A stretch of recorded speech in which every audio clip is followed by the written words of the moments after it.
I want you to picture a setting with me. Something that feels almost extinct in the modern world. Okay. It's late December, and it is aggressively, bitterly cold outside. Right, the kind of wind that just howls. Exactly, that howls against the aluminum siding of a suburban house and, finds every single crack in the insulation. But you're not in the house. No. You're tucked away inside a garage. The sanctuary. Sanctuary, exactly. It smells like gasoline, old cardboard boxes, maybe a hint of sawdust. Mm-hmm. There's a space heater buzzing in the corner, glowing orange, just trying to fight off the draft. And the only light is coming from the flickering screen of a heavy CRT television. Wow. And the amber glow of a stereo receiver. And on the concrete floor, a stack of vinyl records. That is a vibe. It's so tactile. You can almost hear the hum of the equipment just from the description. That is the stage for our deep dive today. We are transporting ourselves back to a specific frozen moment in time, December 1980. But here's the twist, and this is why I'm so excited about this one. We aren't looking at this through the lens of like a polished history book written 40 years later. Right. We aren't looking at a best of the 80s VH1 special. Right, because those retrospectives, they always clean things up. They connect the dots for you. They add the sad music or the upbeat music to tell you how to feel. Yes. They apply a narrative arc that just didn't exist in the moment. Exactly. Instead, we're working with a primary source that is a lot. Roar. We have a transcript labeled Nostalgia-AI Eve. Okay. So it's essentially a pop culture report that captures a conversation between two friends identified only as Dave and Mike hanging out in that freezing garage in real time. So they're just talking. They're just talking. They don't know that the 80s are going to be the decade of neon, Wall Street, and MTV. They are just living in the messy, immediate reality of December 1980. Which makes this document incredibly valuable. It's a snapshot of confusion. It captures the mood before history decided how we should all feel about it. Right. And when you read through this dialogue between Dave and Mike, you realize that December 1980 wasn't just the past. It was this bizarre, high-pressure intersection. Well, the source describes the mood explicitly as a roller coaster. And they don't mean that in the fun way. No, and that's our mission for this deep dive. We need to unpack that roller coaster. Because on one side of the garage, metaphorically speaking, you have this crushing global tragedy. The death of John Lennon. Yeah, it's heavy, it's dark, and it's completely inescapable. And then near inches away, you have this explosion of Technicolor escapism. Flash Gordon, Popeye, fighting with a Rubik's Cube. Exactly. We need to figure out how these two extremes coexisted in the same room at the same time. So let's establish the baseline, the atmosphere. The transcript doesn't start with pop culture, it starts with the weather. Dave's opening line is, "It is freezing outside, man. December 1980 is really kicking our butts with this wind chill." It grounds you immediately. That physical discomfort is such important context. You know, the 70s are ending, the economy's rough, inflation was high in 1980, it's cold, and people are huddled indoors. And Mike's reply is that it's been a heavy month. He uses that phrase, real roller coaster, right at the top. Now, usually when two guys in a garage say roller coaster, they mean their favorite football team lost, or maybe work is busy. But here, the subtext is just screaming at you. There's a weight to it. There is. They are grappling with a massive cultural trauma. You have to remember, December 8th, 1980 is the day the world changed for that generation. The murder of John Lennon. It wasn't just a news story. It was a generational pivot point. And the source material doesn't shy away from this at all. It actually feels like a shadow. A huge shadow. Hanging over, the first third of their entire conversation. Dave says the world feels different since the 8th. And that's a heavy statement for a casual garage hang. It is. It suggests a fundamental shift in the texture of reality. It does. And I think for modern listeners, it's hard to replicate that specific feeling because the media landscape is so fragmented now. Totally. Today, if a celebrity passes, it's tragic. Social media explodes, but the news cycle moves on in 24 hours. Or you can just curate your feed to ignore it. But in 1980, the Beatles were the monoculture. They were the shared language. You couldn't escape it. And the technology played a huge role in how that grief was processed. Dave mentions the radio. He notes that if you turn on the dial, any station, spinning it left or right, it's just like starting over or imagine on a loop. That is the auditory landscape of December 1980. Yeah. You couldn't curate your own Spotify playlist to avoid the grief. If the radio was on, you were mourning. You were forced to participate. Yes, in the collective grief. And Mike points out the cruelest irony of the whole situation. He talks about Double Fantasy, Lennon's new album. He calls it his big comeback. Oh, that struck me too. We look back and see it as a swan song. We see it as the end. But Dave and Mike were living in the timeline where John Lennon had just come out of retirement. He was back, he was happy, he was singing about domestic bliss and baking bread. They were ready to welcome him into the 1980s. They thought they were getting a reunion tour eventually, or at least a new era of music. Exactly. And then, snap. That celebration turns into a wake overnight. Yeah. The source mentions crowds gathering in Central Park. Mike says he saw it on the news, people just singing. That image of public analog grieving is so powerful. No hashtags, just bodies in a park in the cold singing songs together. Mike explicitly calls it heartbreaking. He says, his music is literally everywhere you go this Christmas. And that's the friction point. Imagine walking through a mall, seeing Santa Claus and tinsel, smelling the peppermint, but the soundtrack is this morning loop of imagine. It creates this very specific dissonance. December 1980 wasn't just sad. It was this bittersweet mix of holiday obligation and profound loss. So you're in this garage, it's freezing, the radio is reminding you that your hero is dead, the vibe is heavy. So heavy. But then the transcript shifts. And it's not a gradual shift, it's almost violent. Dave says, all right, let's try to lift the mood. It's a conscious pivot. This is the crucial insight of this whole deep dive. They can't stay in that sadness. It's too cold, too dark. They need heat. They need color. So where do they go? They don't go to high art, they go to cinema. And they go for the loudest, most colorful thing possible. They start talking about Flash Gordon. Flash Gordon is the perfect antidote to the reality of December 1980. If the real world is gray, cold, and tragic, Flash Gordon is neon red, gold, and just. Ridiculous. It's pure sensory overload. Absolutely. And the way Mike reacts is pure joy. He's barely finishing sentences. He's just quoting the soundtrack. He yells, Flash. You could just hear the energy change in the text. Mike mentions screaming it in the theater. Think about that. That communal experience again. Days earlier, people are gathering in Central Park to cry. Now they're gathering in movie theaters to scream Queen lyrics at a screen. It's a different kind of release. But I'd argue it's just as necessary. It's a primal scream wrapped in sci-fi camp. It's interesting that you mentioned the music because Queen doing the soundtrack was a huge deal. It bridged that gap between a rock concert and a movie. Oh, yeah. Mike describes the movie as a comic book come to life with insane colors. Which is exactly what you want when you're trying to numb the pain of the real world. You want to be overwhelmed. You want the colors to be so bright they burn your retinas so you forget about the gray slush outside. But it wasn't just Flash. Yeah. The source material lists this fascinating spread of movies they're discussing. It really shows the variety of escapism available. They bring up Popeye. Now, looking back, the Robert Altman Popeye movie is, well, it's a strange film. It's weird. Gritty but cartoony, but in the garage, they are fascinated by it, specifically by Robin Williams. They are obsessed with the physicality. Mike says Williams actually looks just like him, pointing out the muscles in the pipe. It's interesting they aren't discussing the plot or the directing. No, they are marveling at the transformation.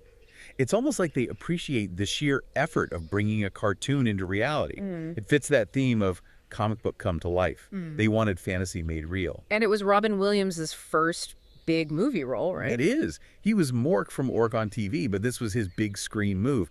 And seeing him embody a living cartoon, it's just another layer of that surreal escapism. Okay, so then for the third pillar of this cinematic therapy session, Dave brings up Stir Crazy. The comedy. You have the space opera with Flash Gordon, the live-action cartoon with Popeye, and now the buddy comedy. And Dave says he's trying to get tickets, implying it's sold out. He calls Gene Wilder and Richard Pryor the funniest duo of the year, hands down. That's a strong claim, but looking at the box office numbers from 1980, he wasn't wrong. Not at all? No, he wasn't. And think about the function of comedy here. In the midst of a heartbreaking month, the demand for Stir Crazy was through the roof. People were desperate to laugh. Desperate. It wasn't just entertainment. It was medicinal. Dave and Mike are using these movies as a buffer. They're building a wall of Technicolor and jokes to keep the wind chill and the bad news out of the garage. Speaking of buffers and distractions, we have to talk about the object that seems to be driving Dave completely insane. Ah, yes. The Rubik's Cube. The transcript dedicates a surprising amount of time to this one piece of plastic. The ideal toy, the obsession of the year, and honestly, The bane of many people's existence in 1980. The way Dave talks about it is so relatable, even 40 years later. He admits he's stuck on two sides. Oh, we've all been there. He spent 3 hours on it the previous night. 3 hours in a cold garage? That's dedication. And his conclusion is that he just made it worse. That is the quintessential Rubik's Cube experience. But look at the language he uses. He calls it the most frustrating toy ever invented, but immediately follows up with, I can't put it down. It's the definition of a love-hate relationship. It hooks into that part of the brain that just needs to solve a problem. And Mike mentions that everyone's getting one for Christmas. It captures that moment when a fad stops being a toy and becomes a social requirement. Yeah, if you didn't have one, were you even in 1980? Right. Exactly. Yeah. But I think there is a deeper psychological layer here, especially when you contrast it with the Lennon discussion. How so? The Rubik's Cube is a contained problem. It's a box. It has a solution. The world outside, violence, death, political change, that's chaotic and unsolvable. But the cube, theoretically, you can fix the cube. Well, you can fix it if you cheat. Mike accuses his little brother of peeling the stickers off and moving them. The classic move. I think we've all been there, or at least known someone who has. It's funny, but when you frame it that way, it feels like this desperate attempt to impose order on chaos. That's a great insight. It's about control.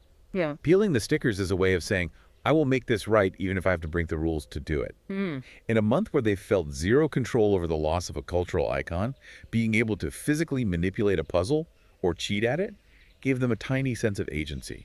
It's a distraction, yes, but it's an active one. It's better than just sitting there staring at the heater. Much better. It engages the brain. It stops the brooding. It forces you to focus on the squares in front of you rather than the world outside. So we've got the movies, we've got the puzzles. Now let's look at the other anchor in their lives, the television. Okay. The transcript gives us a very clear snapshot of what cool looked like in the living room of 1980. We are stepping into the era of the mustache. Magnum P.I, Mike asks if Dave caught the show, and then he drops this definitive verdict. He says, Tom Selleck is officially the coolest guy on television. And specifically, that mustache is legendary. It's such a timestamp. You can't read that line and be in any other year. Not a chance. But think about what Magnum P.I represents. It's sunny Hawaii. It's Ferraris. It's a guy who is capable, charming, and relaxed. It is the polar opposite of the freezing, anxious garage. It's another form of travel. Just like Flash Gordon takes them to space, Tom Selleck takes them to Hawaii. Exactly. It's aspirational. And notice how they talk about it. They aren't breaking down the cinematography. No. They are talking about the cool factor. It's a social currency. Did you see it? Is he cool? Yes. It bonds them. And then you have the sports talk. The NFL playoffs are looming. Right. Dave brings up the Raiders and the Eagles. Now, this is interesting because looking back, the Raiders in 1980 were this misfit team. They were the wild cards. Dave thinks they look tough. But he predicts the Eagles might go all the way. Which is a fair prediction for the time. It's standard bro talk. But in this context, it serves a function. It grounds them. Yeah. Discussing the Super Bowl odds is a ritual. It's normal. When the world feels different because of the Lennon news, debating whether the Eagles can win the NFC feels reassuringly familiar. It's a touchstone. It tells them that the machinery of the world is still working. And it reinforces that sanctuary vibe we talked about earlier. The source keeps mentioning these tactile details, the heater humming, the fresh stack of records. It feels like they are hunkering down. They're building a bunker, a pop culture bunker. They have lined the walls with vinyl. They have the TV flickering. They have the puzzles. They're insulating themselves. And in that bunker, the rules of the outside world don't apply. In there, it's just Queen lyrics and football stats. So as the transcript wraps up, they start looking at the timeline. They look back at the year 1980 as a whole. Right. Dave starts listing the things that define the year for them. And the list is fascinating. He mentions Pac-Man and The Empire Strikes Back. Two absolute titans. Huge. Pac-Man represents the explosion of the arcade culture technology entering the social space. Suddenly, hanging out meant standing around a cabinet in a dark room, eating dots. And Empire, well, that's the dominance of the blockbuster sequel. It's been a massive year for entertainment. It really has. But Dave doesn't say it was a great year. No, he calls the ending bittersweet. And that hyphenated word bittersweet is the key to the whole document. You have the sweet, the fun of the arcade, the thrill of finding out who Luke's father is, the colors of Flash Gordon. And then you have the bitter. The bitter, the cold, the economy, and the sudden, violent death of the 60s dream, along with Lennon. They're sitting right in the middle of that tension. They can't fully enjoy the sweet because of the bitter. But the sweet makes the bitter bearable. And then we get the sign-off. This part actually gave me chills, knowing what we know now. Mike says, "Catch You in the New Year, 1981 is going to be huge." The innocence is just blinding. They have no idea. Absolutely no clue. They don't know that MTV is about to launch and change music forever. They don't know about the AIDS crisis looming just around the corner. They don't know about the Reagan era really taking hold. They are standing on a precipice, looking forward with total optimism. Grab your coats, stay warm, and keep those records spinning. It's hopeful. It's a reminder that history happens to people who are just trying to stay warm. We look back at dates and headlines, but the people living it were just trying to fix a Rubik's Cube and waiting for the heater to warm up. So when we step back and look at this pop culture report from December 1980, what's the big takeaway? Is it just a list of cool stuff? No, I think it's a study in resilience. We often dismiss pop culture as fluff. We say, oh, it's just a movie, or it's just a toy. Yeah. But looking at Dave and Mike, you see that pop culture is a survival mechanism. It's the glue holding the garage together. Exactly. The world outside was traumatizing. If they just sat there and dwelled on it, the grief would be overwhelming. But by screaming along to Queen, by arguing about Tom Selleck's mustache, By peeling stickers off a cube. by peeling stickers off a cube, they were processing the year. They were finding small, manageable wins in a world of big losses. It really redefines the idea of bro talk or just casual conversation. It's not wasting time, it's connecting. Yeah. It's reminding each other that despite the news, life goes on. The Raiders are still playing, the movies are still showing. And the heater is still working. Yeah. Sometimes that's enough. That's a powerful place to leave it. We've unpacked the grief, the games, and the garage of 1980. But before we sign off, here's something for you to mull over. Okay. We tend to criticize ourselves when we retreat into nostalgia or distractions during hard times. We doom scroll or we binge watch old shows, and we feel guilty about it. We view it as weakness. We think we should be facing reality. Right. But looking at Dave and Mike, I want you to ask yourself, is that retreat actually a form of cheating? Like peeling the stickers off the Rubik's Cube? Or is it a necessary tool for survival? Is distraction actually the first step toward healing? Maybe peeling the stickers off is exactly what you need to do to get through a hard winter. It's the question that defines how we cope. And maybe, just maybe, cheating the cube isn't such a bad thing after all. Thanks for taking this deep dive with us. Stay warm out there.